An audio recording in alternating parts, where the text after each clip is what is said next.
Welcome back to The Lost. Today, on part 3 of our Scorpion retrospective, the third and final bit, the last stage in which we shake the remaining scorpions off of ourselves before moving on to chillier pastures. So many. Oh yes. So covered. Completely. But only a few left now. Me. I'm Shad, he's Razor, and we at the Nethercast, as usual, give shoutouts and thanks to Test Your Might and all the fine folks that we know in the MK fandom, all of our listeners. We love each and every one of you. Platonically. And we'd like to invite you to join our Discord, the We link would. to which will be in the description for this video. As it always is. There will, of course, as well also be an MP3 version put up for those of you who want to listen on the go. Those of you who still use audio devices like myself or MP3 players who can't stop living in 2003. Anyway, so we're going to start things off tonight by recapping a little something that we neglected to mention last time formally. We did not get to state which were our favorite fatalities and overall looks for the character. Let's kick us off, Razor. Well, I mean, it's hard to pick now that I've seen that one he has an 11, where he, like, makes the spear red hot and, like, goes underground to cut them in half down the middle. God damn, that's cool. It's pretty good. But, I mean, the thing that holds me back from like enjoying it as much as I would like to, it just I'll never be okay with Scorpion using chains. I want him to get do the miss spear the back. rope. I mean, The this rope. is the first time where I've seen, like, the usefulness of having it be a chain. Really trying Rather hard to than sell make it. red hot, because in 9 and X, it should have been a fucking rope. Want doesn't get, sadly. But anyway, just from a nostalgia standpoint, my favorite Scorpion finisher has always been the MK4 version of the Toasty, because it's the only one where the opponent reacts to being set on fire. Like, I genuinely love that they run around in a circle screaming. I appreciate that, but as far as the Toasty goes, I think that my favorite version remains the MK1 version somehow. Like, I don't really get why they explode in part 2s. Yeah. I think they explode in 3. Well, no, 3 had that whole animation that a bunch of fatalities were used with the skeleton burning and then collapsing to a pile. Yes. But I do like the way the skeleton drops to its knees in 1. That's it, it feels more like spectral fire, it kind of just washes over them, they scream, and yeah, there's the knee drop. So MK1 Toasty is my favorite of the Toasties. And following that, I'm a big fan of the neck slit and chop in part 2. Yeah, I like the way it slits the neck. It's like a unique gush of blood animation. Yeah, no one else actually has that or shares that. It's really cool. Yeah. So it helped it feel really unique going forward. Yeah. Because, I mean, going into 3, reused assets would become the norm. theme of all fatalities. Yes. So the fact that 2 had little touches like that, where, like, the blood hit sparks were sometimes unique. Like, it was the appropriate amount and direction of squirting blood for a slit throat. It was good. And, like, when Katana cuts your head off in hers, there's a giant glob that shoots up into the air, and all those little things. I also would like to give a little bit of a shout out to the Hell Hand from Trilogy. People forget about that one. That's more of a Shinnok thing to do these days, but it was pretty cool to see it happen. Yeah, it's a Shinnok hand now, but the one that Scorpion used was on fire. Yeah. Whoosh. Now, I wasn't particularly big on his Deadly Alliance or like either of the Deception fatalities, and There was a theme with those where it was always just spearing parts off of your body.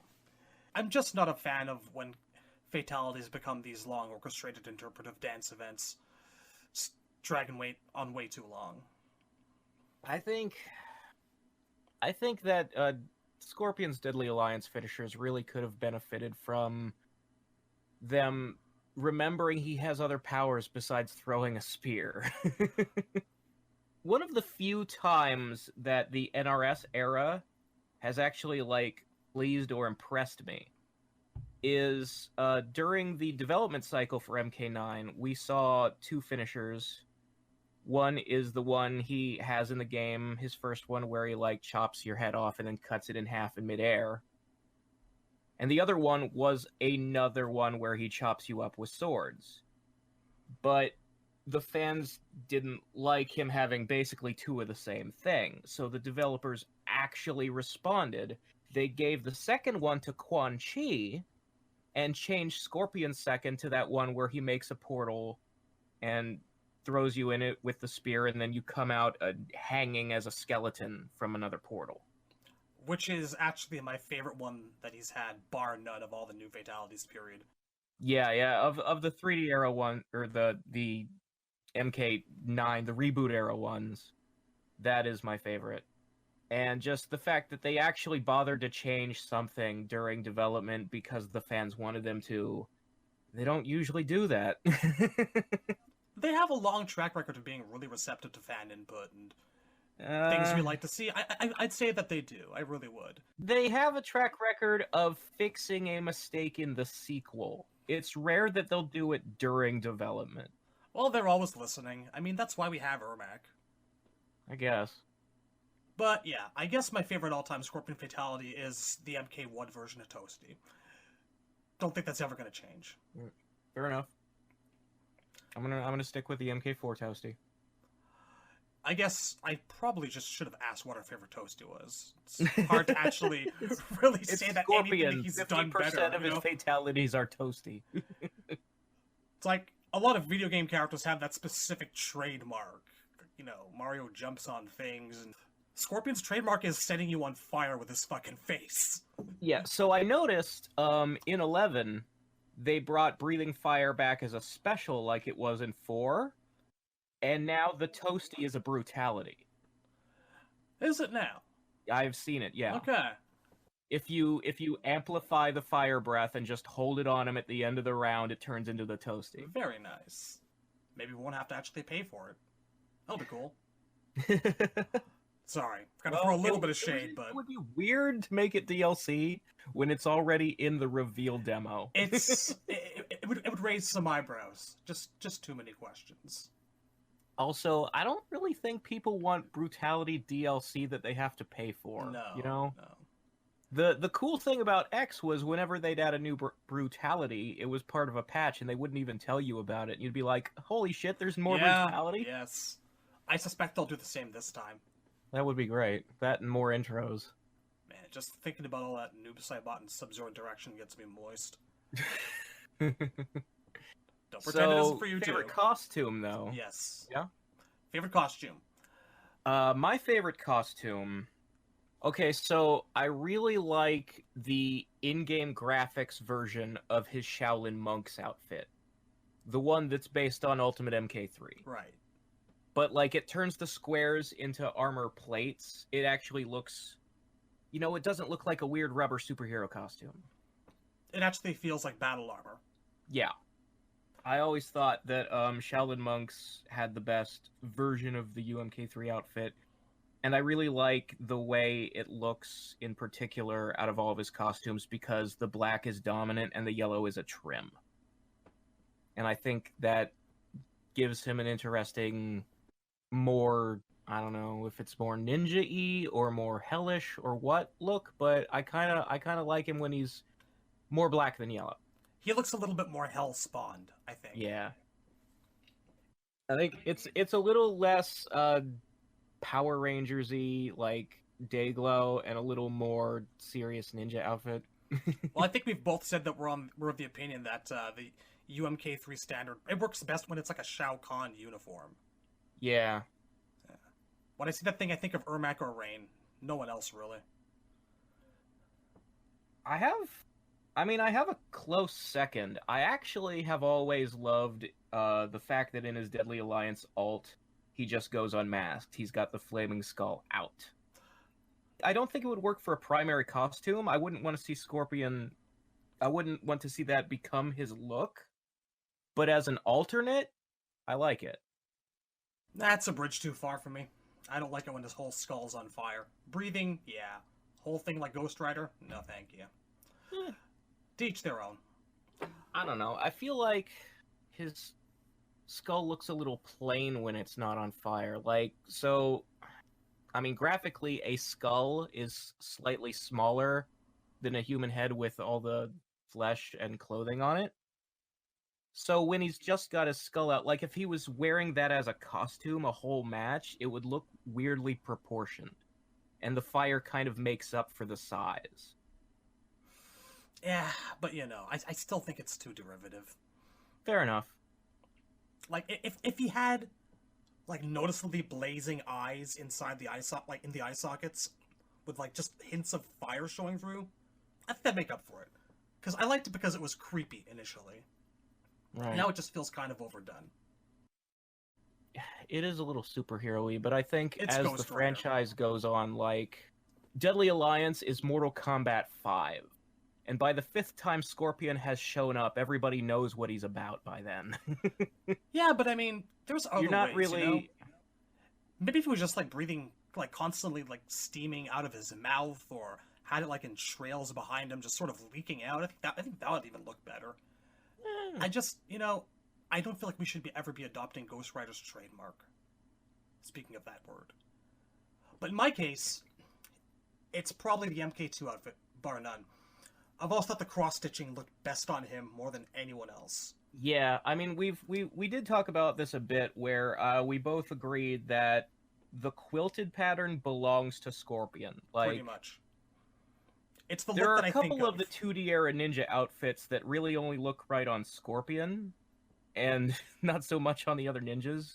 Like, when you look at palette swapping, you don't go Sub-Zero and yellow Sub-Zero and green Sub-Zero. You go that Scorpion, blue Scorpion, and green Scorpion. He's number one. Exactly. And everybody else didn't get their own look until the MK4 and Deadly Alliance, when they started not palette swapping anymore. The 2 look is simplified. I like a lot of the details that the Shaolin monks and the MKDC looks added to it, but I don't know. It's like, why mess with perfection? I just really enjoy it for what it is. And my close second, my runner-up, is most likely actually the MK10 look, the default. Pretty sleek, nice, not overdone. It feels like a proper ninja going to battle costume. I like elements of the MKX primary. The only thing that's ever really like not made it one of my favorites is I don't like the shape of the grooves on his mask. It looks kind of beakish. I suppose if I looked at it and it was green, I might be able to better see it as a reptile outfit thing. Yeah, I've just really never liked the mask, but everything else about it is cool, and I like his alternate. Like, I like Human Hanzo. Now, Human Hanzo's a good one too. I think the design they came up with for his face with the beard and the ponytail really works for him. Because, I mean, 25 years of a character not having a face, it's kind of a risky move to finally give him one. And I think they actually pulled it off. My vote's still out on the MK11 look. I'm kind of slightly put off by the amount of silver armor that seems to be everywhere. I really thought those were like, well, I mean, you know, Gear's gonna fix that, but I think I would okay, so I do really like the mask for 11 because it harkens back to Ultimate MK3. It's got that skull nose look to it. What bothers me is like the red flaps coming down from his belt have these like V-shaped patterns on them. And I think those patterns look like nonsense. Like, that should be like a clan logo or something there. Yeah, that's not particularly... As like someone who's interested in graphic design, it bothers me when they come up with a design that doesn't seem to mean anything. I feel like that's a wasted space. I'm gonna need more time with it. It just kind of, like, MK11, everything looks kind of shiny and plasticky. Like, I don't like the, graphical engine, really.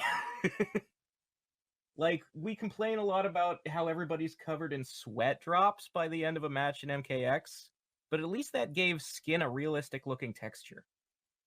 I suppose it goes without saying that you're not a fan of the Like, Injustice look. no, no. Gears especially looks like an actual Ken doll, like texture-wise. Harsh. It's bugging me. I hope they do something about it.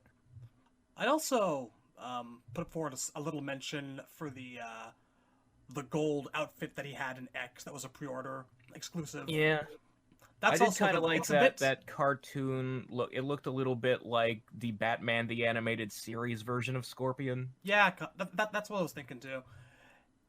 It's a bit angular, and I guess that's why it makes this harken back to Yeah, that. it that's kind of the Bruce Timm thing about it. Yeah, I'd be okay with a realistic take on it. It's good. Yeah. I mean, it's based on his primary. They just simplified it and added sleeves, I guess. There's a few details there. I don't know. I guess maybe it just tells me that sometimes less is more. Yeah, Yeah, that's why I think I like it a bit more. I've I don't I've know. thought that for a long time. Like ever since about Deception or so, I've thought they're getting too overcomplicated with all the costume designs. Well, they It's a had to learn problem from that 9. Soul Calibur around 3 also, like the PlayStation 2 era into the PlayStation 3 era, that everybody got access to, better graphics and they went way overboard. Just, it's the Jurassic Park thing. Yes, You just because you could, you never stop to think if you should. precisely. So, I guess that's it for our favorite looks and fatalities. So Yeah. here I suppose we should move on. To the main topic of this episode, Scorpion's appearances in other media. Comic book, Jeff Roven novel, guess a couple of TV shows too. Movies. Chronologically, which came first, Malibu or the Roven novel? Let's see here. I have it right in front of me. Publication date is June 95. So Malibu at that would have point, started. yeah, Malibu was prior. So we'll start there. So I guess I'm taking this part because you don't want to have it. Yeah, you definitely know Malibu better than I do. All right. It's been a while since I've reread those comics. So Scorpion and Sub-Zero in this, and remember this being the early 90s, Hanto Hasashi is not a name which exists yet. No. Neither is the Shirai Ryu. Yeah, both of those were invented for mythologies. We have the Lin Kuei as referenced in the first couple of games, so Sub-Zero mentions them every now and then, like anyone who kills my Lin Kuei brothers is on my list, and this and that. But as far as Scorpion goes, they don't specify what clan he belonged to. His bio in MK1 said that he and Sub-Zero belong to rival clans. But even so, sometimes people in adaptations would get it confused and think Scorpion was Lin Kuei. Well, we're going to get to that once we get to the Jeff Roven novel. Yeah. Because there he actually was. But Scorpion's thing in this is that this is actually one of the only continuities, Malibu, where he's depicted as being a complete and utter bastard. There's no middle ground about this. Scorpion died, and he's just really salty about it, and he will murder anyone who gets in his way. Yeah, we mentioned it briefly already, I think, but back in the day, it was very common for people to think Scorpion was the bad one and Sub-Zero was the good one.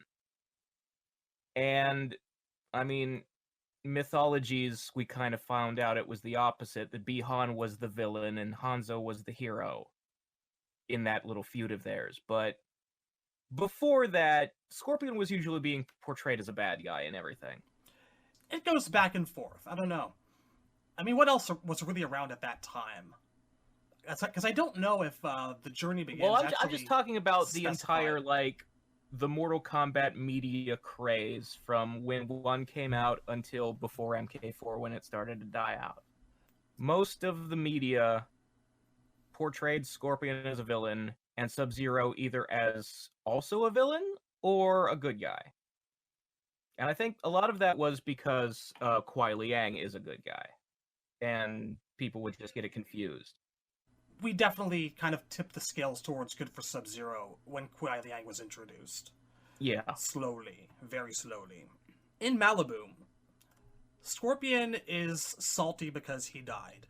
They are two ninjas from opposing clans, quote, squared off to test each other in Mortal Kombat. So, one clan sent a guy with a little barb on the end of a rope. Scorpion does not throw a spear anytime in the Malibu comics. He has this weird little spiked ball on the end of a rope. It's bizarre. Never happens anywhere else. So these two clans send their guys to test each other and see who's the best. Unsurprisingly, the guy that can freeze stuff comes out the victor. Yeah, the one with superpowers. Yes. That's the Journey Begins does it the exact same way. They just the two clans will have occasional contests to see whose fighter is better, and the guy with superpowers always beats the guy without. Like, mythologies solidified what actually happened and why they were fighting, but before that, they kind of had to make up excuses as to why this entire duel happened or how Scorpion got killed. So here was a contest of strength. What mythologies came up with of they're both, hired to do a job. They're competitors, so they ran into each other on the job. Seems like it should have been self-explanatory compared to these contract killers sometimes just fight to see who's better. Oh, I'm not saying Malibu carries logic with it. Oh, far, far from it. So Scorpion, throughout the course of the series, desires not only to kill Sub-Zero, but he's so angry because he's denied a place in his clan's hallowed Hall of Victory.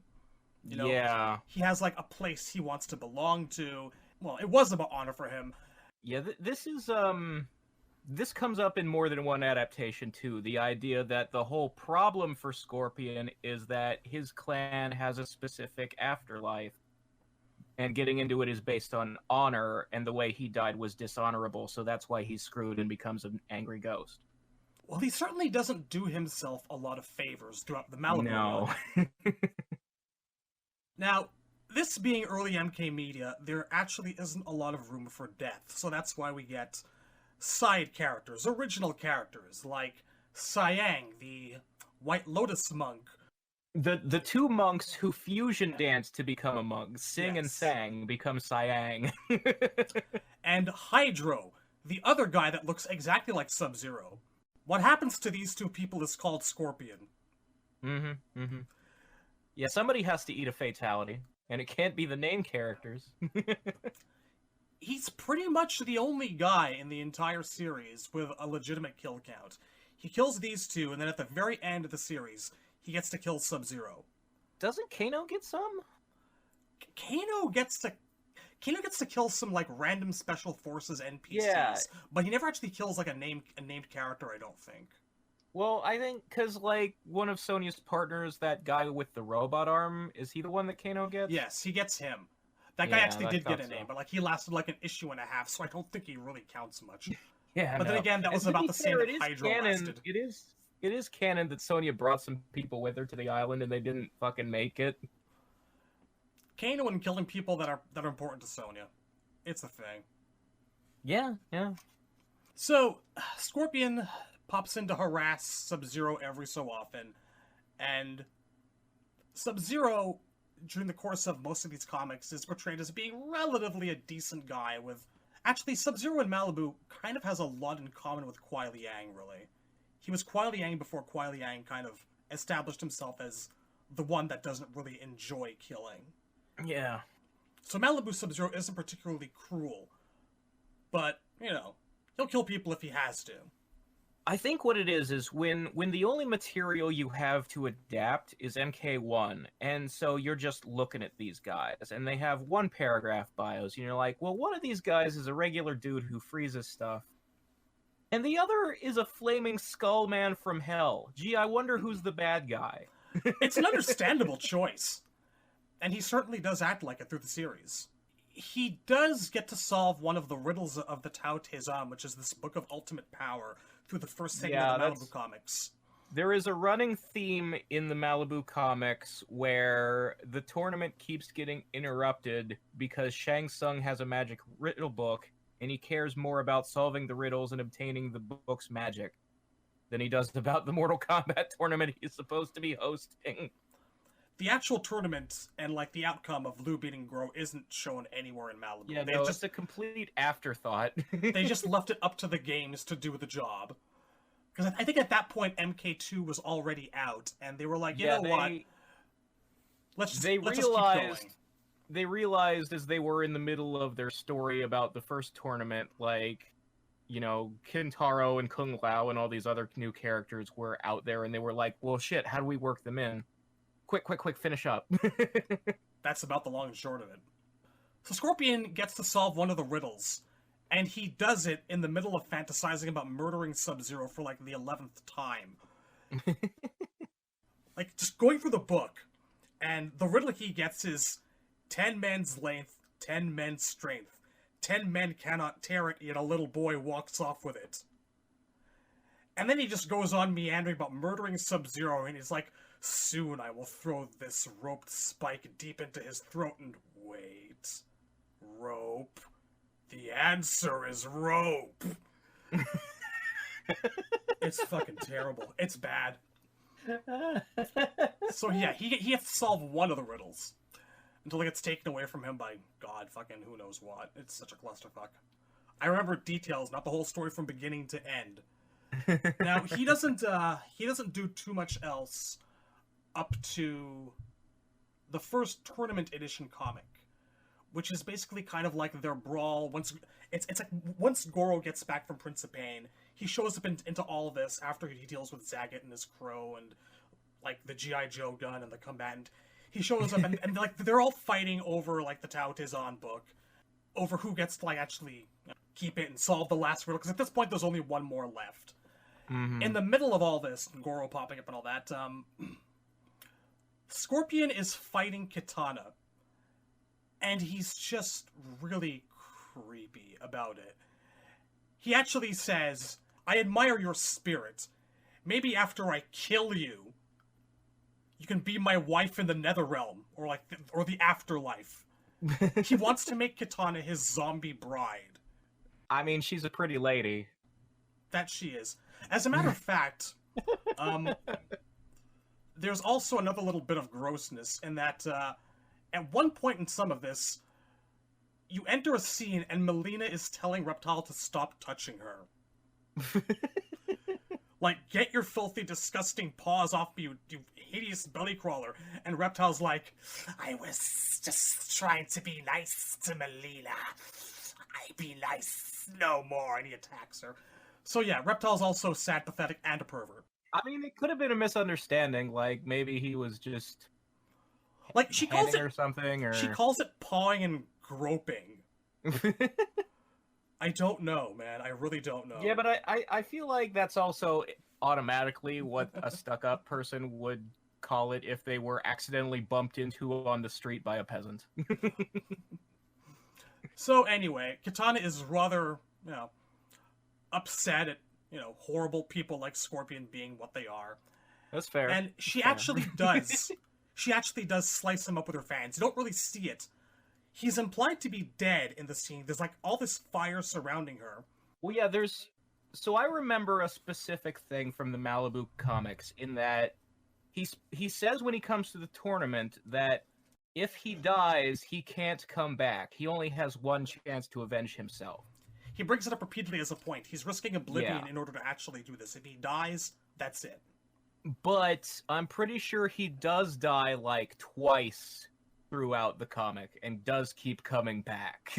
I don't know about twice, but this is one of the times where he does. He comes back later on because Shao Kahn resurrects him. But in the same issue where Kitana dices him up, he's shown as freaking out and reacting to Goro's presence. Yeah. Like 4 pages later.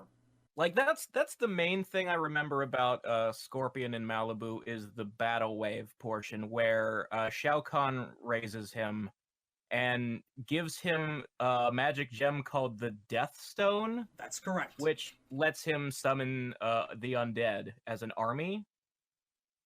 And so Scorpion and his zombies become Shao Kahn's main army. And, like, the Tarkatans fall out of favor, and that's what leads into the story about Baraka, like taking care of a baby. And it's also why Kitana and Kung Lao and Sub-Zero and Baraka have this uneasy alliance that, goes to shit whenever someone looks at Baraka the wrong way. And it's also why Baraka is, for some fucking reason, on, like, the Earthrealm side at the end of this, when Khan splits them both into two parties to go find an amulet and win the tournament.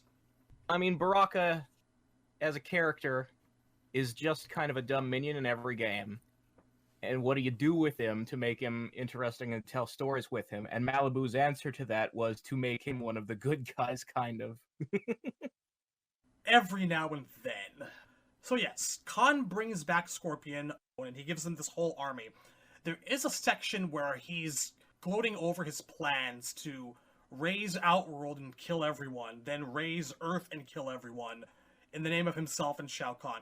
He's out to basically murder absolutely every living thing. So, honor's kind of gone out the window at this point. And this is before, on a mission for Shao Kahn, in this Baraka single issue, he's assigned to murder a baby. And I do want to say here, so this is, Battle Wave was after the tournament finished, right? Liu Kang beat Goro off screen already. It's vague, but I'm pretty sure. The point I want to raise here is that Bihan is still alive. Battle Wave is afterwards. It's Tournament Edition 1, which is vague about it. I think it's Blood and Thunder, then Tournament Edition 1, then the MK1 game, then Battle Wave. That's it. Right. So Malibu's books are going on and on and on, and Scorpion is getting into all these weird situations. And Bihan has not been killed yet. Oh no. At this point, Sub-Zero is just kind of trying to stop Shao Kahn. He's been kind of formally enlisted with the good guys. The Sub-Zero who's hanging out with Kitana, Kung Lao, and Baraka is Kuai Liang, though, right? Like, he didn't have a name yet, but he is the brother, right? No. I'll get into that. They were drawing the MK2 costume, and it was Bihan wearing it? Yep, pretty much. Huh. Like, the very last thing that happens in this series is... Well, one of the last things that happens in the series is Bihan taking the amulet and being the victor of the whole series. Right, no, I do remember how Bihan died. I thought Kuai Liang had been introduced by then. No. Kuai Liang is introduced in the very last page of the very last issue, in his MK3 outfit. Ah, yes. Malibu's Sub-Zero is just effectively Bihan, but with what would become Kuai Liang's personality eventually. Fair enough. That's pretty much the story of Scorpion in Malibu. Yeah, he's sent to murder a Tarkatan baby because it's the Outworld Messiah, and Baraka has to protect it. And Scorpion teams up with Noob Saibot, which would be funny if this had ever come up after Deception. Again, this is pre-Deception and all of that. So yeah, Noob Saibot here is his own guy. Different character. I am fairly convinced that the only reason this entire Baraka protecting a baby plot they ever came up with it was so that they could title the issue Babality. I don't think you're wrong. But Scorpion pretty much just runs odd jobs for Shao Kahn throughout the rest of the Malibu series. I remember when the second tournament finally became a plot in the comics. I think one of the two monks of Sing and Sang had died. Yes, but they did the fusion dance anyway, so Scorpion was able to control Siang because he's half a zombie. Which he does, up till the last issue of Tournament Edition 2. Where Siang is there bemoaning his fate to Scorpion, and because Scorpion's like, why are you so miserable anyway? It's like, well, I'm under your thrall, I'm half dead, one half of me's still alive, everything is terrible, I just want to be free. At this point, the Death Stone was supposed to have been actually destroyed, but Scorpion maintained some control over his armies, because he kept a shard of it. And before Siang's eyes, he crushes this remaining stone, and Siang goes, the Death Stone. You've destroyed it. Now I'm finally free. To which Scorpion responds by stabbing him in the heart with his spear at point-blank range. and saying only the dead are free. He is just that much of an asshole. So yeah, he gets to murder Hydro, he gets to murder Cyang. Yeah. And then the Mortal Kombat 2 tournament, because Malibu was, rushing to the end of the story, the tournament was turned into a race up a mountain. Whoever got this medallion at the top of the mountain first would win the Kombat 2 tournament. And as it happened, that winner was Sub-Zero. Yes, Bihan gets to the amulet, and Scorpion is like they're waiting for him at the top, or arrives at the same time as he does, or something like that. Well, Sub-Zero encounters Goro at the top, and he manages to take him down. It's down to those two, and somehow Sub-Zero actually wins it. Yeah. And as he's going toward the amulet, he senses Scorpion behind him. And he's like, I sense your presence, but I'm not going to fight you. I already beat you once, and I have absolutely nothing to prove. So killing me now would be the ultimate act of cowardice. Because he's not going to win any of the fights. I'm going for the medallion, my back is turned, if you killed me this way, there's no honor in it. And he just fought Goro, he's not going to win any of the fights he takes part in right now. Yeah. So Scorpion says, perhaps you're right. Perhaps this is the cowardly thing to do. We'll debate the issue in the afterlife, and sets him on fire. And Sub-Zero's last dying act is to grab the medallion and win. With the skin peeling off of his face and his hands. He's looking full Anakin Skywalker. He really is, but he manages to grab the medallion while Scorpion is kind of smiling and cackling in the background. And that's how the series ends.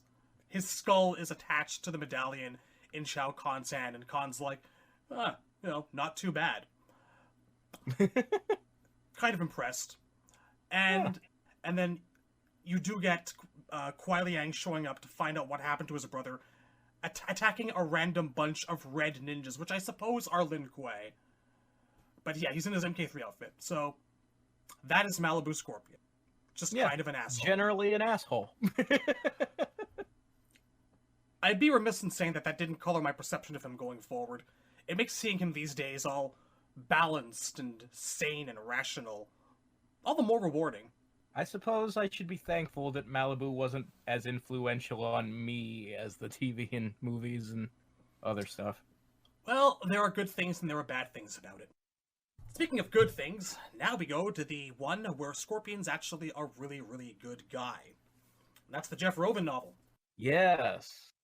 So in the Roven novel, Scorpion's real name is Yong Park, and he retired from the Lin Kuei to become like a taxman or a toll booth operator or something like that. He left. He didn't retire. He turned his back on the clan and he left. Yeah, he wanted, a life of peace. And he becomes a toll booth operator. Supposed to leave the Lin Kuei, so. And it takes them 20 years to find him. Because he hid himself that well. Well, maybe it's because he chose like a Korean-sounding fake name, because there's no way Yong Park is either Chinese or Japanese. They actually do mention in this novel, as an aside, that here the Lin Kuei were actually originally Japanese, and then they moved to China. This has no bearing on what we're discussing. I just thought it was a funny little bit of trivia, considering what we know now. I mean, it's an interesting approach to explaining how there could be ninjas in China. The lore went the other way, where it said, actually, the Chinese invented it and Japan stole it. So, Scorpion's death in this is again administered by Sub-Zero. And as it always is. It ain't by freezing and getting his hair ripped off, as it also was in Malibu, incidentally. We kind of taken that for granted, but just figured I'd throw that out there. No. What happens here is that once he's located, Sub-Zero and a bunch of his Lin Kuei cronies track him down. Sub-Zero personally gets his wife and son, Sui Park, pulls them out of their home, and makes them watch as he takes a bladed staff and disembowels Scorpion from his inner thigh up to under his ribs. And it's described in particularly gory terms: blood and intestines and stomach and guts spilling out onto the street, wife and child screaming. So, yeah. After that, he throws his body into a canal. It is explained that he died by drowning. He didn't even die by his guts No. spilling out. That is a particularly prolonged and terrible way to go. Yes. His dead spirit is replaying the whole thing over in his mind, and he's like, they told me that when you sustain a certain amount of pain or injury, your body goes into shock to prevent you from feeling the full extent of it. That was wrong. That was so wrong. I felt everything. And I died drowning. I would have laughed if my wife and child weren't screaming. He's approached in the void between life and death by the demigod Yu, who's sort of described as being one of those deities that has multiple features from animals. It's got the face, it's got the head of a wolf, body of a mountain lion, tail of a scorpion, different hooves, etc. Now, I did a little bit of Googling, and Yu, as it turns out, is potentially mythological, potentially real Chinese ancient historical figure. How do they spell that for the for anybody who wants to look it up themselves? It's Yu. 2 letters. That's it. Yu is, in this, the god of the canals and waterways. And in Chinese history, Yu the Great, or the Great Yu, is responsible for bringing irrigation and canals to China. So, they dug in a little deep, and I guess to make him cooler, gave him a bunch of animal parts. It's heavily debated, apparently, whether or not he was actually a real person or mythological. That's fairly common with Chinese gods. Most of them are historical figures who are revered as gods, or the line between is blurry. Like, most of the records concerning him date from, plus 1,000 years after he was said to exist, so there's a lot of back and forth. Anyhow, Yu is pissed off at Sub-Zero because when he killed Scorpion in this manner, his name was not yet Scorpion, though, incidentally. His name was just Yong Park. He defiled the canal, which is, again, sacred to Yu. Yeah. So, Yu makes a proposition to Yong Park. Well, not a proposition, actually. It kind of comes across more of as a command. I'm going to recruit you to go kill this bastard who defiled my canal. And Yong Park's disembodied spirit goes, how do I do that? I have no body. You have a son. But he's an artist. With my help, with you and I, he will become an artist of death. So Yu sends Yong Park's spirit to his son, Sui. Sui is, at first, of course, reluctant and understandably afraid and not sure whether or not he's actually going insane from grief. But the two of them fuse. Sui does ask Yong if he wants, if he can let his mother see him, and Yong explains that Yu has placed him on Sui's own plane of existence. No one else would be able to see him. This is why you can't see ghosts other people can. It's because they're here to see you, not anyone else. So, Yong Park's spirit kind of forms the scorpion look. He describes this new power to his son Sui. They gave us so much, you gave us so much. They gave us a sting. That's when, it's implied that he has the spear. So, the spirit of Yong Park merges with Sui Park's body. Basically, Scorpion possesses his own son to become Scorpion, and that's how Jeff Roven interpreted the reincarnation part of Scorpion's biography. It's really out there. And I remember thinking, this is just batshit insane. It wasn't something that I disliked, but I was glad when no trace of it popped up further. I wouldn't mind that kind of an origin for a new character, but even then, even as a kid reading this, I knew that this ain't right. I mean, it's not inherently dumb, it's just contradictory to all the game information about Scorpion. I mean, it's a roundabout way for a dead guy to come back to avenge himself, yes. But there's just so much more weird detail to it. Mm-hmm. And I really wish that I could say more about the adventures of Young and Sui Park, but Yeah, there's not much from there. It's just everybody sort of confronts each other, and then basically the book turns out to be a prequel that leads into the MK1 tournament. sorta, kinda. Like the thrust of the book's plot is about Shang trying to get his hands on an amulet that the great Kung Lao used to have. The book ends with Shao Kahn implying that there will be a Mortal Kombat 2. So it's kind of like they forgot that there was supposed to be a tournament again. Yeah. It's like maybe you should have the first one before you start talking about the sequel. Like, all of this media it's just they don't know how to write a martial arts tournament. They know how to write the material that leads up to it. The book is more concerned with giving everybody's origin stories, because, like, there's a bit in it where Liu Kang gains the ability to throw fireballs by being too close to an explosion Raiden made with his magic lightning. Christ. Like, fire is Christ. contagious, Yeah. and now he has magic fire powers. And also, like, Johnny Cage is not in the book. At all. He's squirreled away here on the inside front flap, lower under Sonya's leg. He's lurking above a rock in the background. Yeah, Really like the back. cover art for the book is very similar to the cover art for the MK1 comic, where it's everybody standing on a mountain in lightning. Shang does look pretty badass here. As he generally does, as an old man in his blue robe. They do specify also that once the merger happens between Yang and Sui, that this is why Scorpion can teleport. Because he can open portals. That's about it. No flaming skull, no Toasty at any point during all of this. You just get the knowledge that Scorpion is a dead guy, and he confronts Sub-Zero later on in the novel, and Sub kind of pisses his pants and runs away. Yeah, it's basically like, I came back and I'm gonna get you. Again, this is like a prequel thing. It's very similar to how everybody met on the boat, except there's no boat. And that's it. I was hoping that there would be a second novel by Jeff around that time, but I guess it was just a contract for one. Kind of a shame. Yeah. I like alternate batshit tellings of the MK story. Indeed. Might be why I'm a bit more forgiving than very MK9. much like a weird DC Elseworlds. Yes. So that's our early 90s written and drawn comic and book media. Yep.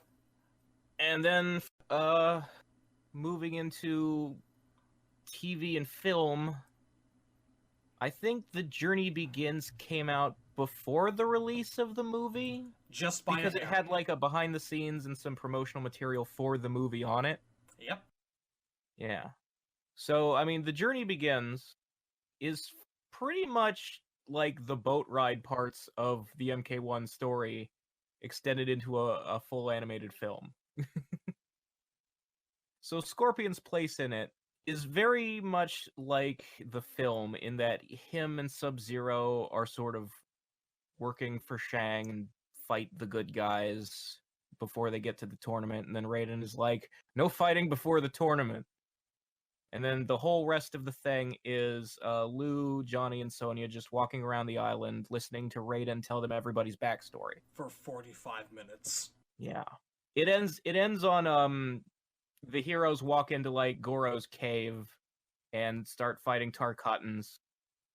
And that's the whole thing, but most of it is just them listening to Raiden tell backstories. And one of those backstories is Scorpion and Sub-Zero's. And so every time there's a fight in one of these Raiden telling backstory scenes, it switches to this really early primitive 3D animation. Yeah, I'm looking at it now, and it's terrible. Yeah, so the Scorpion and Sub-Zero fight scene, they both look like the G.I. Joe Scorpion and Sub-Zero action figures. Like, neither of them has the loincloth flap. They have, like, Superman-colored underwear instead because you can't model a loincloth flap in this 3D engine. They're both permanently stuck in a pose where one hand is a fist and the other is an open palm. They can't move their hands. And the hands are just giant clunky things. They have the eyes of like Barbie dolls. The one thing I'll say about The Journey Begins is that Scorpion's spear is an actual spear. It's not a snake monster, which is the only time in any Threshold media that happens. Now, I think I'm seeing this right. In The Journey Begins, they show you Goro killing the original Kung Lao, but is he actually wearing like the razor hat? He is wearing Kung Lao's MK2 outfit. Oh my god. Funny. It's supposed to be the Great Kung Lao, but it's MK2 Kung Lao. Oh, this animation, it's hurting my brain. Oh yeah. So the Scorpion and Sub-Zero segment is pretty much just they're from rival clans, and every once in a while, the best warriors of each clan will get together to fight and see who's better, and that's how Scorpion ended up dead, because Sub-Zero was better. And you know, is every time Sub-Zero uses his powers in anything Threshold made, it's a one-hit kill. He cannot freeze you the way he does in the games, where it just makes a shell around you. If he freezes you, you're frozen inside out, and you're just going to shatter. Every time. And that's pretty much how he beat Scorpion. All he had to do was freeze him once, and then shatter him. Which is fair. I mean, if you're looking for logic in these things, that's probably the way it should go.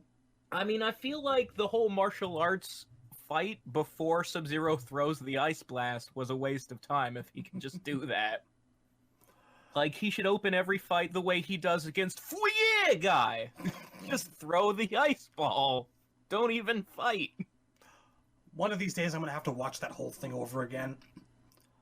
I know that we did a retrospective of it, but I had so much alcohol that night I don't remember any of it. I mean, that is the best way to watch it. I wasn't going to do that shit sober. Fuck no. We actually need to re-upload that episode. It got taken down because we included footage, and so YouTube's bots caught it and copyrighted us. Still pissed off they took out like that 3 seconds of little Spanish flea I put in for the Goro retrospective. Pricks. That's a shame. So was that like it for The Journey Begins? Did they actually pretty much fight it all? Scorpion's not in it a lot. And what is in it is fairly accurate, I guess, for what we knew at the time. You know, I just...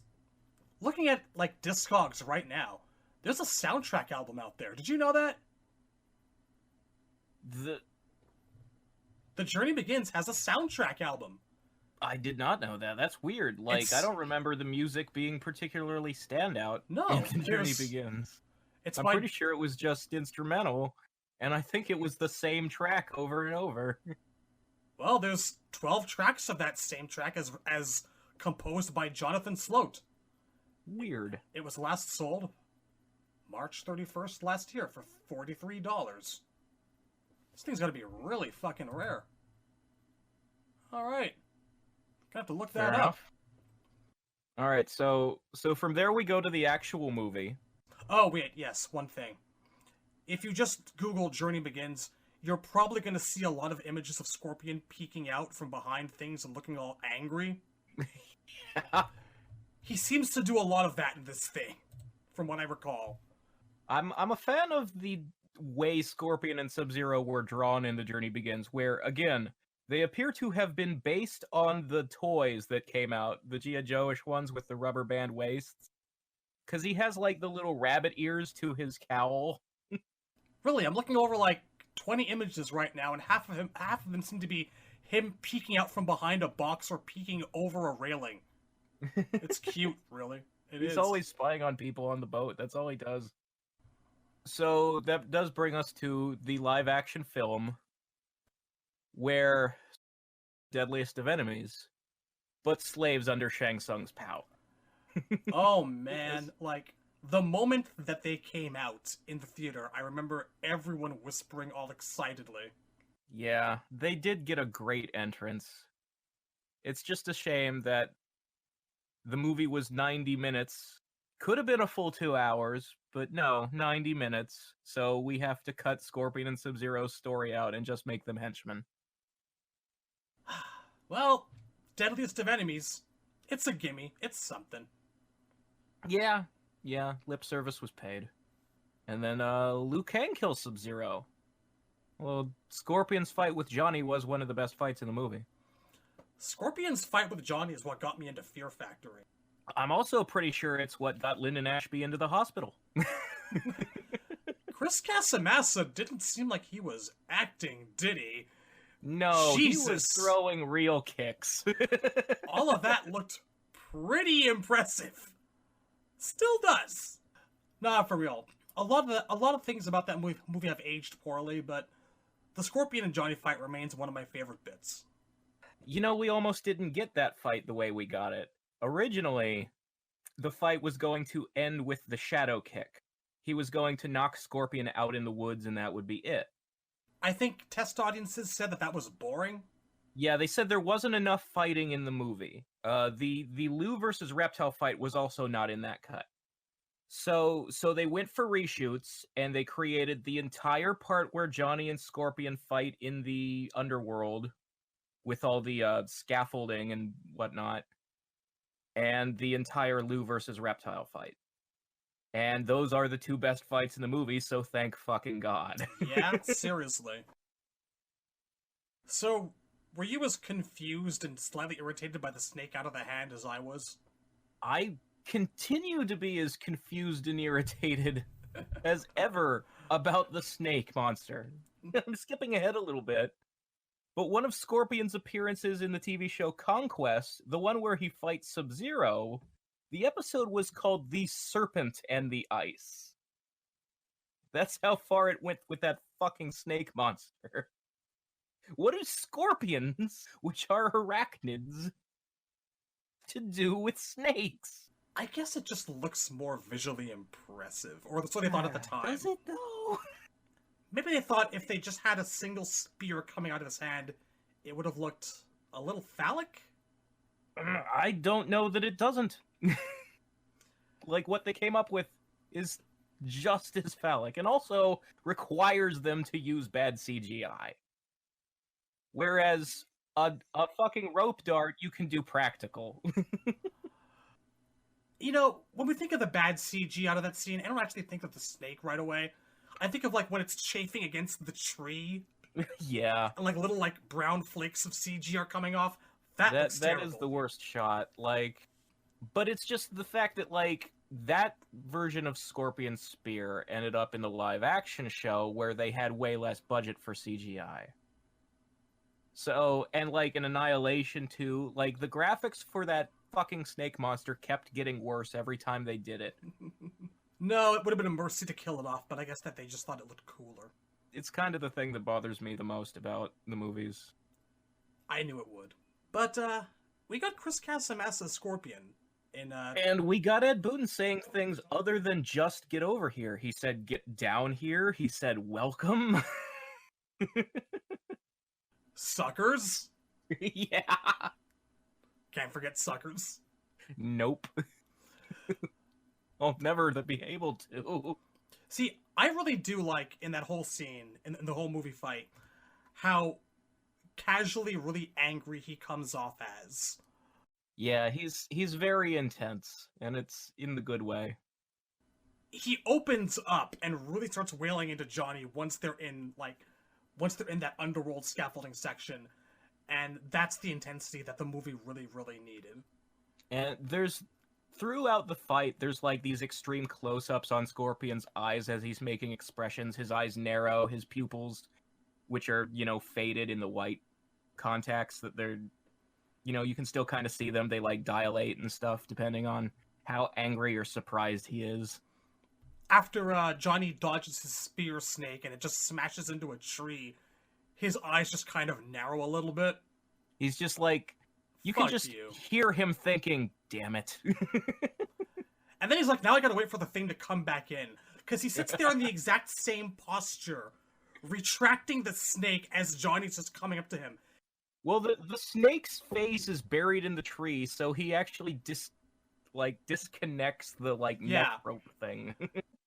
It's a live action example of someone in recovery frames. Except it's the worst recovery of any special move anyone ever had in Mortal Kombat. It's like, it lasts as long as it feels like it lasts when Cabal's dash is blocked. Exactly. So you've said before that you're a fan of him having actually like lava flowing out of his skin as opposed to blood. Yeah. As the fight goes on, like Johnny finds a bladed shield and a spear to fight back with, and every time he cuts Scorpion up, lava bubbles out of the wounds. I wouldn't mind that in the games, but I wouldn't want it to replace the blood. No, like, it's have hints of it. Yeah, no, it would be good for like when you're killing Scorpion, but I don't want like glowing orange every fucking time you fight him, because like Cyber Sub and Gearus, it looks silly.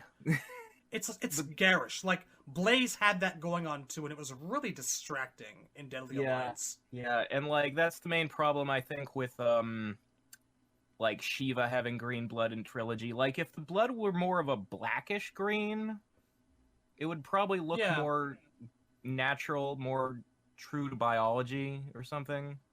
You know what gets me is like seeing Mugen playthroughs of like Mortal Kombat Project, and they fucking changed Goro and Kintaro's blood to green, and I'm like, no! God damn it, no! One job.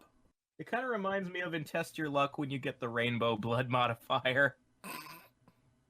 I've not seen that too much in action. I seem to recall it being a little bit I used freaky. to see it all the time playing 9. But Scorpion! Yeah. So, in Annihilation, because MK1 has him mind-controlled by Shang and dying to Johnny, in Annihilation, he's just, for some reason, back and working for Shao Kahn. Him and Sub-Zero do fight, but it's Kuai Liang, it's the wrong Sub-Zero.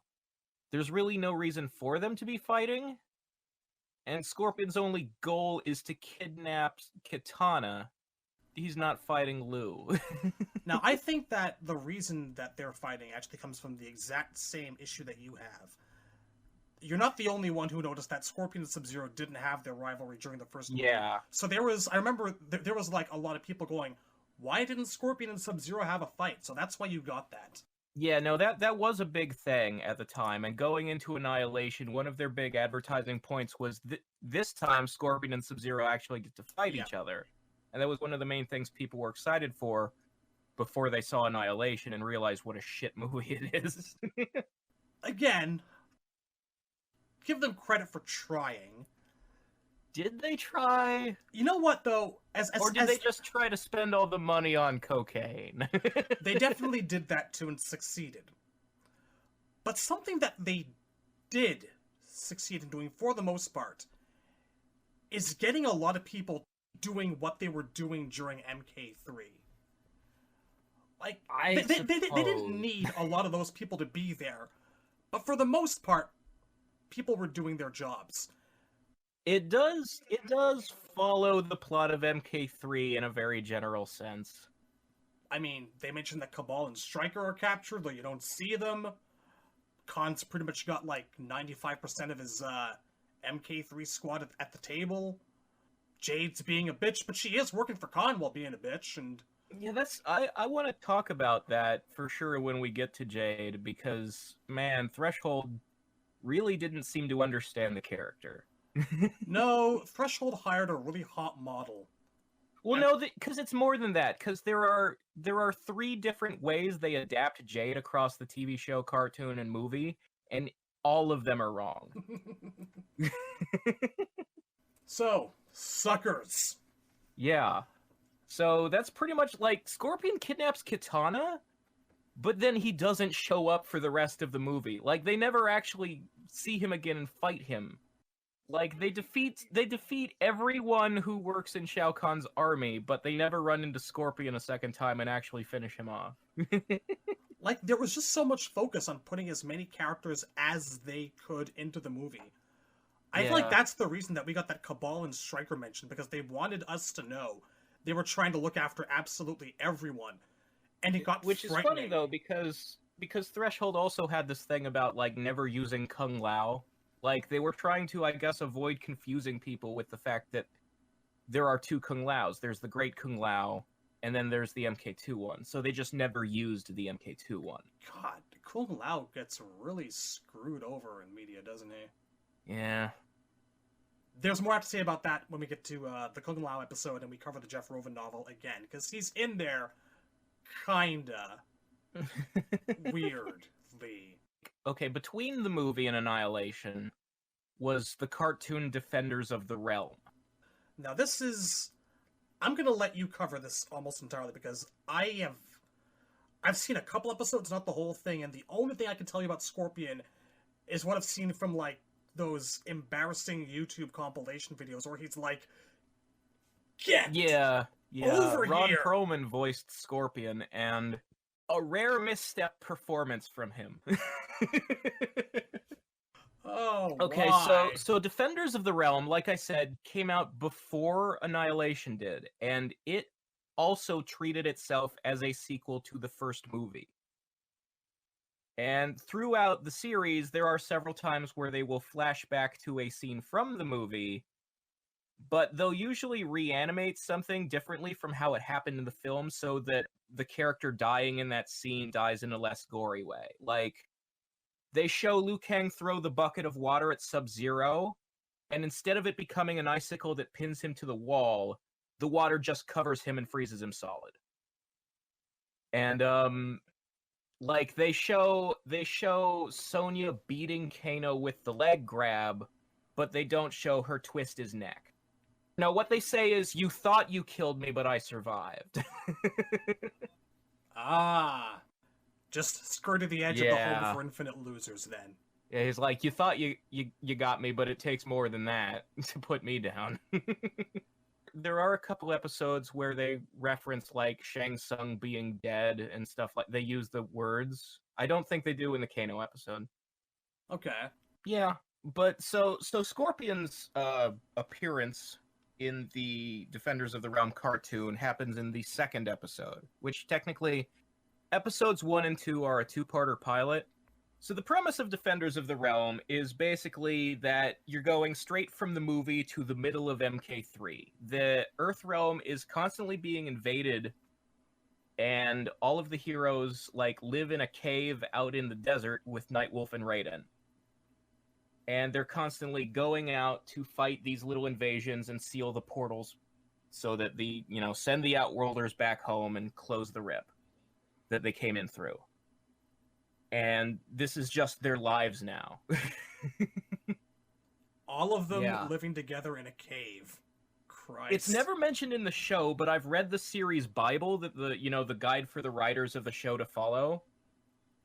The heroes were supposed to be called the Outer World Investigation Agency, but it never Nice little actually touch. comes up in the show, and instead they're just called like the Warriors of Earthrealm or whatever. And it's funny that the mountain they live in is called MK Headquarters. You know what? Again, this is probably a better idea because we're starting to sound like Mask here. So the first episode is basically, it starts with the heroes fighting the Lin Kuei cyber ninjas. And Sub-Zero comes in and helps them, and this is the episode where he's joining the team for the first time. And at first, nobody trusts him because, like, he's a ninja and he used to be a bad guy. And Sonya has this silly line of like, "We can't trust him, he betrayed his own clan," even though his clan that he betrayed are their enemies, so the fact that he betrayed them makes him on their side. The wonderful simplicity of moralizing in early 90s cartoons. So the whole episode is, they agree to take Sub-Zero back to the base, and then they find out that they've been followed back to the base by the Tarkatans. And the word Tarkatan wasn't invented until the game Deception, so they just call them the Nomads. And they're like, they tracked Sub-Zero here, he's on their side, like, led the enemy right to us. And he's like, "It wasn't me." And then they have to, like, settle the misunderstanding and beat the Tarkatans. And at the end of the episode, Sub-Zero officially joins the team, and they're like, "So why did you come join us anyway?" And he's like, "Because I need help fighting Scorpion." And so the second episode, they go after Scorpion. And it starts out with Scorpion attacking this, like, ancient tomb in the Himalayas, like, to raise a bunch of mummies and command them. And Scorpion's mummy soldiers fly jets shaped like scorpions. I'm Googling this right now. Because, see, the heroes and defenders of the realm, they fly jets that are shaped like dragons. And so, sometimes their enemies also have silly jets. And I can only assume that was intended to sell toys, but they never made these toys. You know what? It's kind of a shame, actually. The show's overall design would have actually lent itself pretty well to like some the action show figures. doesn't have a bad look. It's very simplistic, but it looks kind of like, again, Bruce Timm's Batman the Animated Series animation. It kind of looks like the JLU version of MK3. So, Scorpion gets his mummies, and then portals away to somewhere in Outworld. And they follow after him, and discover that the place he has gone is the tomb of Shang Tsung, because Shang died in the movie. And Scorpion's goal is to raise Shang and control him as an undead minion. Because Scorpion just has this power in this episode. Like, he didn't find an amulet or a gem or anything, he just finds undead and raises them somehow. You know what? Again, this is very refreshing. Because there's so many fucking amulets in this universe in its various incarnations. When someone can just do a thing like this, it's nice. So over the course of the episode, Sub-Zero sort of explains Scorpion's backstory, and it's fairly in line with some of the other adaptations that we've already talked about. Scorpion died in dishonor, so he wasn't allowed to go to the afterlife of his clan. And he's real angry about it, and we see a shot of him in the Netherrealm, which is kind of designed to look like his UMK3 stage. There's all these ghosts swirling around him, and he says, "By all the powers of evil, I will have my revenge." And which I think they say that he was killed by the Lin Kuei, but I don't remember if they were that specific about it to explain why Sub-Zero and him have a problem with each other. But he does want revenge for something. Yeah, I will have my revenge. Get over here! And all the ghosts, like, with his mind, he forces them to swarm into and possess him, and that's how he comes back from the dead. I'm looking at a gif of it right now. It's kind of wonderful. Just a bunch of them just kind of entering his chest, and he's glowing purple. Yeah, just because he said, get ... over here. The best takeaway is still get down here. So they all rush up this long staircase to fight Scorpion, and Scorpion, like, knocks Sub-Zero off the staircase with one kick. He's just like, get the fuck out of this episode. And Liu Kang makes it to the top and, of course, is the one to fight him. Because Liu Kang is the main character of Mortal Kombat. Now, I know there's a part where, like, Sub-Zero, like, pushes him out of a door with his ice blast, and it looks really fucking silly. That's at the end, yeah. So Liu Kang fights Scorpion, and this is the only time in any episode that a track from the movie or any of the movie's albums is played on the show. And it's the track that has the sound clips of Christopher Lambert and Cary Tagawa talking, which is really weird. That one is on the More Kombat soundtrack. Yeah. That's It Has Begun. Yeah, that song plays during this fight. Okay.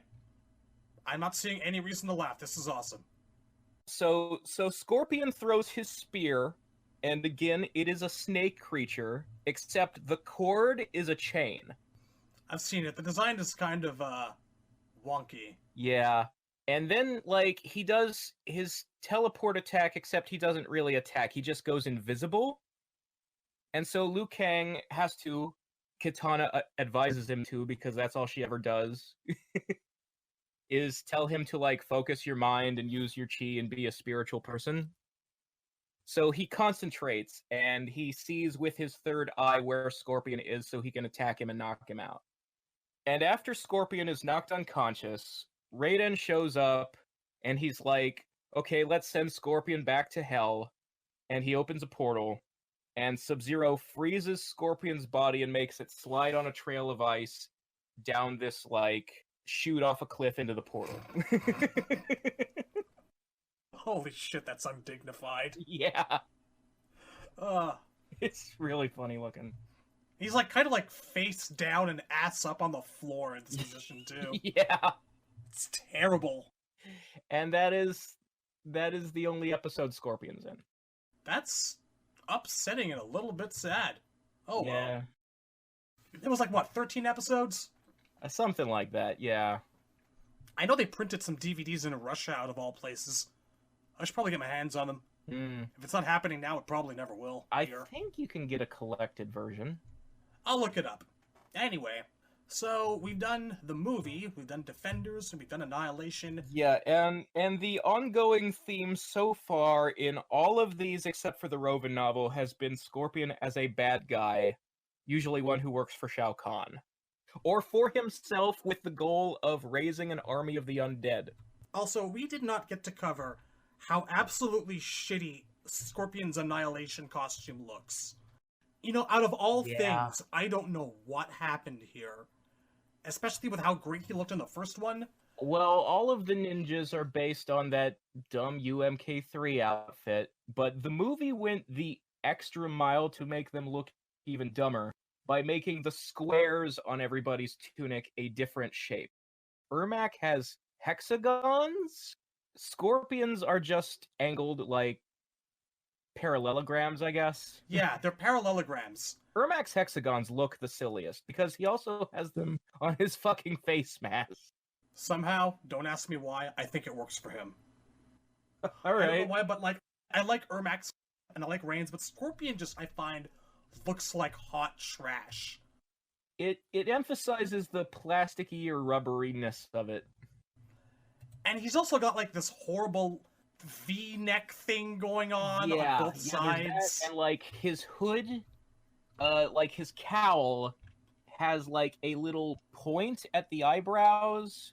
It's not aligned with the top of his mask. Yeah, it looks like a child's Halloween costume. It is by all stretches of the imagination terrible. And he fires 2 snakes. I'm pretty sure the actor in Annihilation is not Casamassa. There's something a little weird about the shape of his head that does not look good in the cowl and mask. Like, he's got too much eyebrow, like a Cro-Magnon face or something. It's weird. Something's off. Did we mention that he now fires small dragons out of his hand? Yeah. So instead of the normal snake creature, now he makes 2 of them from the same hand, and they're made of stone. Don't ask us. We don't know either. It's weird. So do we have anything to say about Conquest? Because I know that you kind of want that to more or less be its own thing when we cover that. Yeah. Scorpion is the main villain of the first episode of Conquest, and I want to do a Conquest review soon. Chris Casamassa plays a character named Takeda in the pilot. And so if you remember from part 1 of this retrospective, Takeda happens to have been the name of the founder of the Shirai Ryu clan in the actual game's lore, which is why it's weird that Kenshi's son is also named Takeda and that nobody talks about that. I think this was actually the first time Takeda was ever mentioned outside of the games. At this point, I think mythologies had actually happened. Yes, Annihilation came out when MK4 was out, and Quan Chi was going to have a cameo, but they cut it. Conquest was sort of the last thing Threshold made, and it was like 1998-ish. So yes, at this point we definitely have access to the name of Takeda. Yeah, so Scorpion and Sub-Zero's backstories had been established by mythologies, and they had enough time to actually use them in the show. But the way they use them is weird, because in the backstory from mythologies, Takeda was a Lin Kuei who quit, moved to Japan, because that's where he's originally from, and started, like, selling his skills, you know, to, like, teach ninjutsu, which was his version of the Lin Kuei's martial art, to, you know, random shoguns' armies, or, you know, just to mercenaries. And he basically created all the ninja clans of Japan by stealing the Lin Kuei's shit and spreading it around for his own monetary gain. And so that's why the Lin Kuei hated him and hate the Shirai Ryu. In Conquest, though, Takeda is just a hired mercenary. He's a bodyguard who works for a trader in this Chinese city, like just guards his home. And he's friends with the great Kung Lao because the great Kung Lao is in love with the trader's daughter. The show starts with great Kung Lao beating Shang in the Mortal Kombat tournament, and Shang is banished by Shao Kahn to the Cobalt Mines. And while he's down here, he's like, I want revenge on Kung Lao. I need a way to get at him. And he's shown that down in the mines, there's a whole bunch of, like, other magical warriors and artifacts hidden down there, stuff that either people who have failed Shao Kahn and pissed him off, or stuff people want hidden. And he finds a magic scorpion in a cage. And it's like, if this magic scorpion stings somebody, it'll possess them and make them into a warrior who will obey Shang Tsung, because he's the one who freed him, the scorpion creature. I remember being mildly irritated at how on the nose that was. Yeah. So this magic scorpion is sent to Earthrealm, and it stings Takeda, and he becomes Scorpion. With all of the powers that Scorpion has. The teleport punching, and the spear, which is, again, a snake monster in this, because it's Threshold. They just weren't fans of normal weaponry. And so Scorpion, I'm pretty sure that Takeda in Mythologies did not call himself Scorpion. But you gotta have a Scorpion and a Sub-Zero in a Mortal Kombat thing. So Takeda becomes Scorpion, and he attacks Kung Lao. In the process of him and Kung Lao fighting, Kung Lao's girlfriend is murdered, and then Kung Lao does... On the show, he has this, like, finishing move that's like a flipping kick. It's like an axe kick across the back of his enemy's neck, and it's like his fatality move in the show. I recall seeing that a few times, yes. Yeah. It's the shot of him doing it to Scorpion, I'm pretty sure, is in the opening credits. So you'll see it every episode if you're looking for it. But he does that to Scorpion, and Scorpion just kind of falls on the floor, but he's still alive, and then all of a sudden, the floor underneath him cracks open, and he falls into, like, a lava chasm, which I guess is him just dying and going to hell for no reason. And that's how Kung Lao beats him. There doesn't seem to be any reason the ground opens up and swallows him. It just happens. I guess with that scorpion sting came the curse of the Netherrealm. Yay! Yes? Mm-hmm. I mean, gotta tie Scorpion to hell somehow. Just send him there, I suppose. So here's the thing. Chris Casamassa's acting is fine when he's Takeda, but the moment he becomes Scorpion, his line delivery is some of the worst acting in the entire show. Is that because of what they gave him to work with, or is he just overacting It's badly? the way he's saying it. Like, he's trying to make his voice more booming, and he just comes off, like, robotic, like a stereotypical bad actor. Like, you'll see, because we're gonna watch this for an episode of the show. Oh, boy.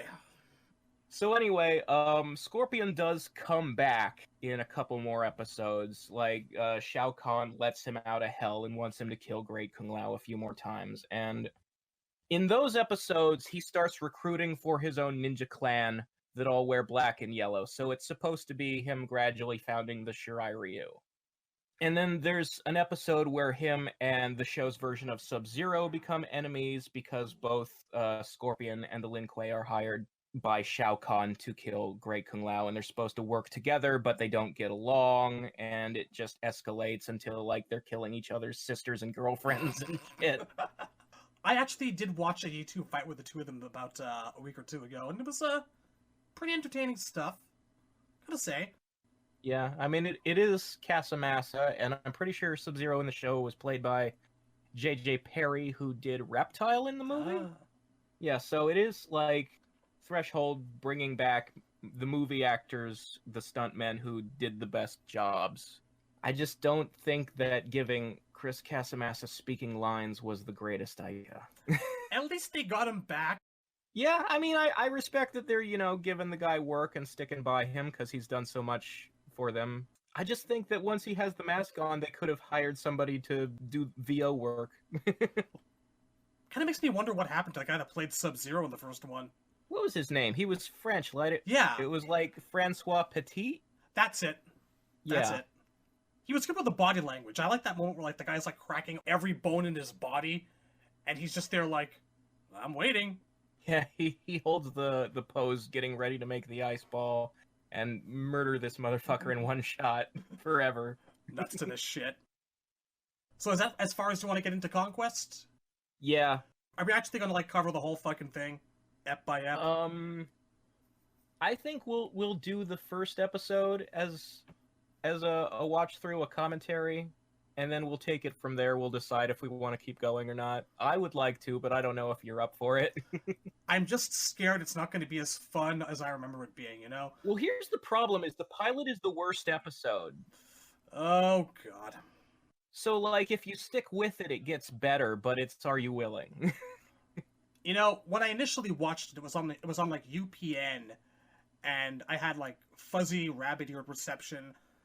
So it will be nice to actually go back and revisit a lot of it and see it with clarity, I guess. Here's the thing about it that I really want, like, I want you to look forward to episodes that Quan Chi is in, because those are really good. I remember him being good. I remember liking Quan Chi, Shao Kahn, Raiden for the most part, being really confused by Noob Saibot in that one episode. That's the one that stuck with me. Noob Saibot's a weird sex oil demon. Or something. Well, he's definitely a weird oil demon. The sex part is just because there's these two recurring characters who are like they're bisexual girlfriends, but they're also members of Reptile's race. I remember them implying that they were also going to have Noob join in the festivities, but anyway. Yeah, they flirt with literally every character they run into. Legacy. Yes, Legacy. Well, first, how do you feel about the Rebirth trailer? Because Scorpion was kind of the prominent character of that. I've banished it from my mind. So the Rebirth trailer is Michael Jai White and what's her name? 7 of 9. Jerry Ryan. Yeah, Jerry Ryan playing Sonya and Jax, and they are cops in a town called Deacon City. And they walk into an interrogation room where Ian Anthony Dale is sitting at the table with his face obscured in shadow, and they proceed to lay out that he's this criminal, and they want his help for an undercover sting operation, infiltrating like an underground gang fight club run by a mobster named Shang Tsung. And they describe how the other fighters in this tournament are all like really weird serial killers. Like Reptile is just this cannibal who has harlequinic theosis. Yeah. And Baraka is a plastic surgeon who went crazy and did a whole lot of body modding to himself, like implanting arm blades in his arms. Dr. Baraka. Yeah, PhD. Dr. Alan Zane was his real name. Jesus Christ. And so Ian Anthony Dale turns out to be playing Hanzo Hazashi, who I guess instead of dying and went to hell, was caught and went to jail. There's a reason I banished this shit from my mind. But as he agrees to do this for them, the last shot of him is a close-up on his white eyes. Like implying that, no, there is supernatural stuff, we just didn't show any of it. This is the kind of shit that happens when a director has no faith in the project. None. It's a combination of a couple things. First of all, it's lack of budget. According to director Kevin Tankerowen, the reason that he shot that trailer the way he did was because he had no money, and so making it as realistic as possible was the only way he could make a proof of concept with the amount of cash he had. But his intention was for the real project that he was trying to get a job that this was his demo reel for. His intention was when he actually made the thing, it would have all the magic and stuff. Mm-hmm. But what I really think it is that Kevin Tankerowen who up to that point in his career had only made musicals, like movies about hip-hop dancing and stuff. He was trying to prove to people not to like typecast him as a director, that he wanted to and could make action movies and sci-fi fantasy. And so I think he just looked at a bunch of properties no one was using and picked Mortal Kombat off the list, and that he's not actually an MK fan at all. He just wanted to prop up his own name on the back of something that was known but at the time kind of dead. Was a fan of the series, wouldn't have given us Dr. Baraka or Harley Quinn Fetus or Reptile. I've always had this suspicion that he was trying to go for a Rovan novel-esque thing where Outworld was more of a demon realm and that these guys were actually possessed, but that's just a theory. I'd like to believe you're right. Oy. It's Deadpool with his lips shut, you know? Why bother? It's really... I never liked it. You're gonna tell me that, like, you've got only so much budget, and you're willing to dress up a guy as having a Harlequin disease and give him fanged teeth and everything, but you can't go to Fabricville and buy, like, $20 worth of green and black ninja garb? I don't buy it. Yeah, I don't know. That thing turned out to be a fan film that Tankaroen had made. He didn't mean for it to go public. He had released it accidentally because he doesn't know how YouTube uploading works. His intention was to show it to Warner Brothers so that they'd hire him to make an MK movie. They did hire him, but they had no faith in him, so instead they gave him a very, very, very low budget MK web series to be released on the YouTube channel Machinima, and that is MK Legacy. Of the various episodes of which, the Scorpion and Sub-Zero episode, regardless of timeline and inaccuracies, is kind of a highlight for me. There is good acting in it, because Ian Anthony Dale is an actually good actor. And the guy they got for Sub-Zero wasn't bad either. And also, like, so the season 1 Scorpion and Sub-Zero episodes, they're a two-parter, but they're each like 7 minutes long, so you might as well look at them as one thing. So that episode is set in ancient feudal Japan. We're still not entirely sure why, but it seems like, okay, so all the Scorpion and Sub-Zero material in Legacy was set in ancient Japan, and Kenshi is also from ancient feudal Japan. And in Season 2, when the tournament happens, they are brought to the present through time travel, as though the MK tournament is Eternal Champions. I mean, sure, why not? It seems like the reason Tankaroen did that is because in his mind, ninjas and samurai can't exist in the present day. That's not realistic. But the fact that he did a Sector and Cyrax episode directly contradicts that. Because that was set in the present day. So they're saying, okay, the Lin Kuei does still exist, just not Sub-Zero? Like, what was he going to do with Sector and Cyrax after their origin? Because the only thing they do in the story of Mortal Kombat is hunt Sub-Zero. It's not that realism is an issue, or, like, the lack of realism. Because the Kitana and Malene episodes were good.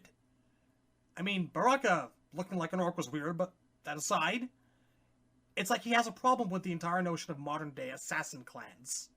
Yeah, and it's like, okay, like, as Legacy was coming out was the same time that, the movie Ninja Assassin came out in theaters, which was a moderately successful action film. And it's the same time that the G.I. Joe movies came out, in which most of those movies, like all the best parts, are about Snake Eyes and Storm Shadow.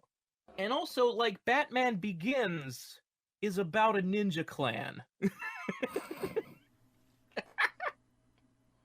Just surrounded by evidence that you can do it, and he just doesn't. Yeah, like, there is nothing inherently the past about ninjas. In fact, they seem to work better in the present day. Nobody likes movies about feudal Japan. History movies are boring. Well, I don't know about that, but I mean, I'm talking about general audiences. Like, The Last Samurai was a good movie, and it has ninjas in it. true. And it's about ancient feudal Japan. Like, I have no problem going to see a movie about ancient Japan. I'm just saying regular people seem to prefer their ninjas in the present day. I mean, there's little resistance to the concept. We have the Hand in Daredevil. No one blinked an eye. Yeah, and people have been making movies about ninja set in the present day since the 80s. The thing about ninjas is that they're secretive. An assassin clan of secretive ninjas existing in modern times is perfectly believable. We just didn't know they're there. Now, I do remember the thing about Legacy that I liked coming into this, because it seemed to have been doing a complete 180 away from all the gritty, realistic stuff. And okay, sure, we're in feudal Japan, but Yeah. we've got Scorpion actually speaking Japanese. Yeah, he does fight Sub-Zero, and Sub-Zero has all his ice powers, and their costumes look right. And he throws the spear and shouts, "Get over here." Actually, I think he shouted it in Japanese, and He they did. subtitled it. He did. It was subtitled Yeah. in like big That was, caps. I kind of like that. That was a big smile on the face moment for me. So there are some weird and just off things about it. So, first of all, the fact that it's set in Japan means that the Lin Kuei are Japanese.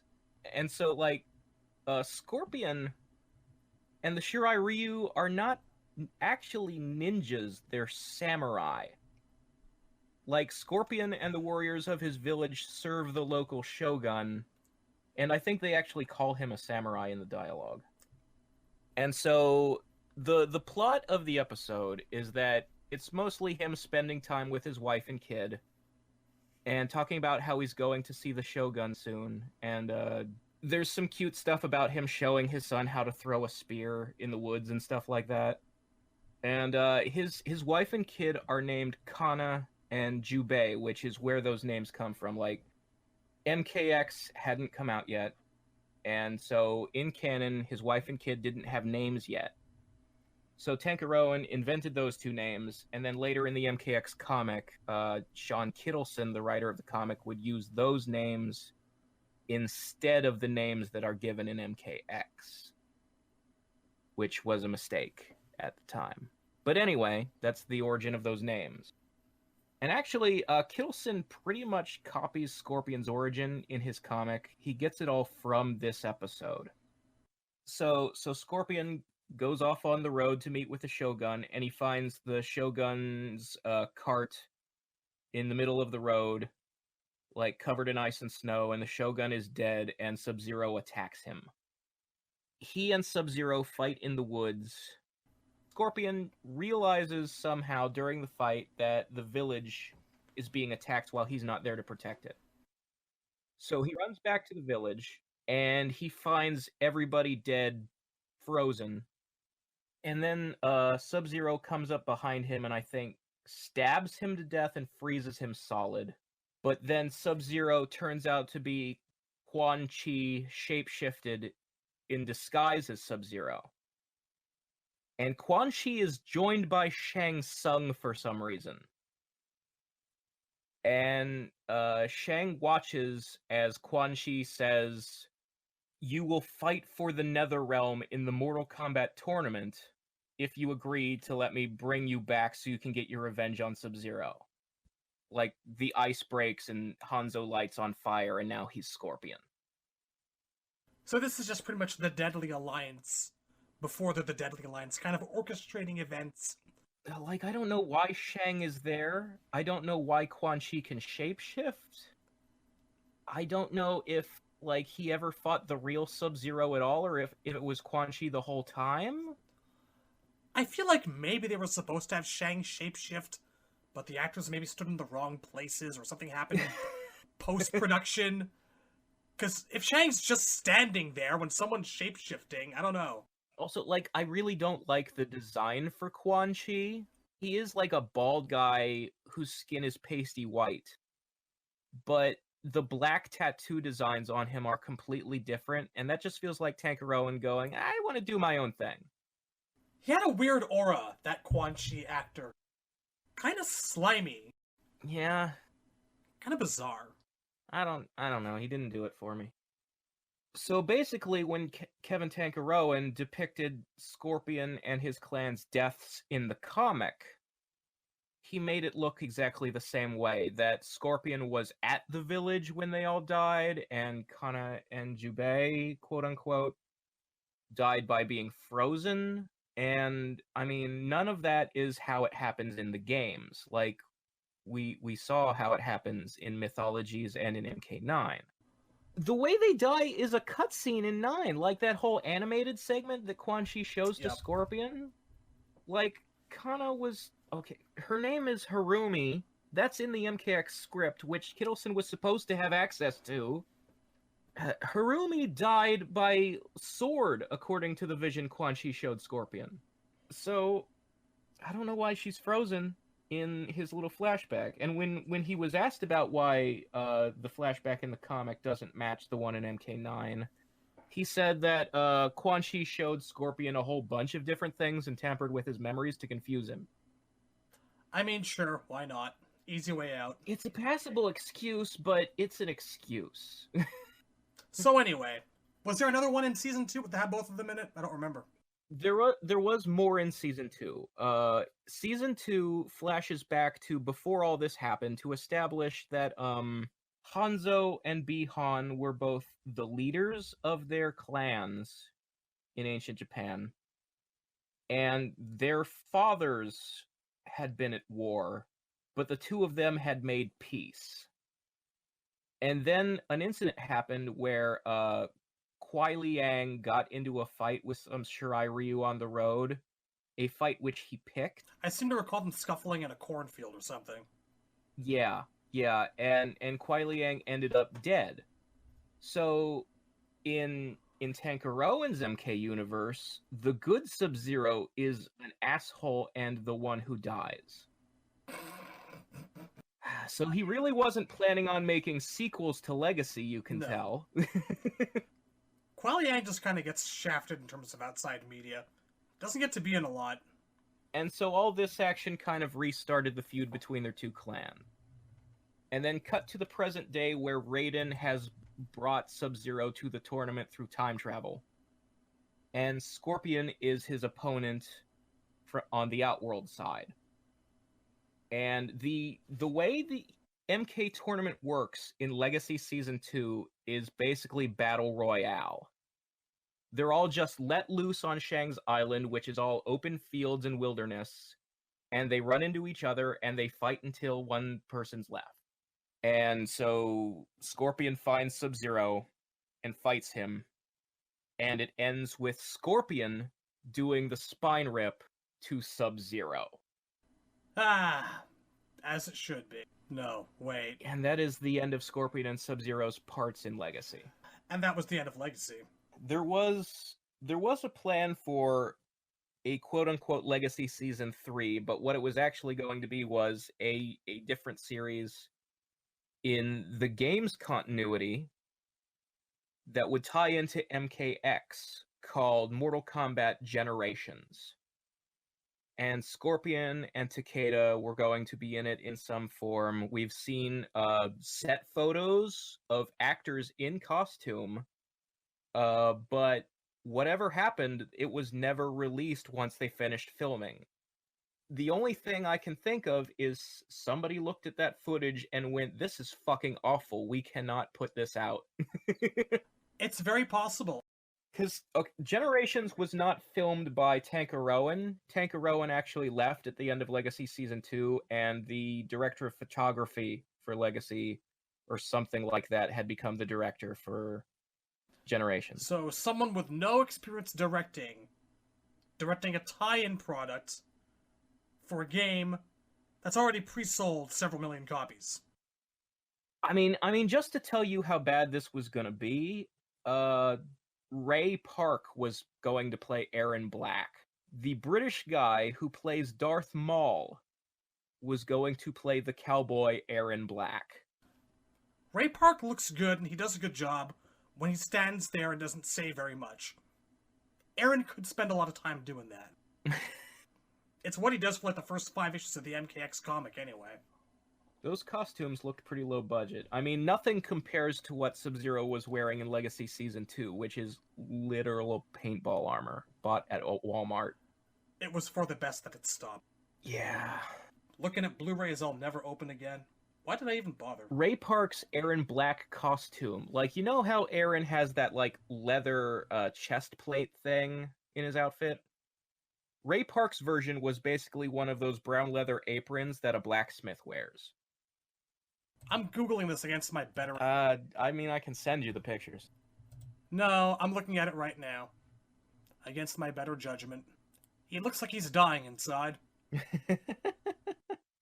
I mean, he's smiling in the photo, but if you look at his eyes, the lights have dimmed.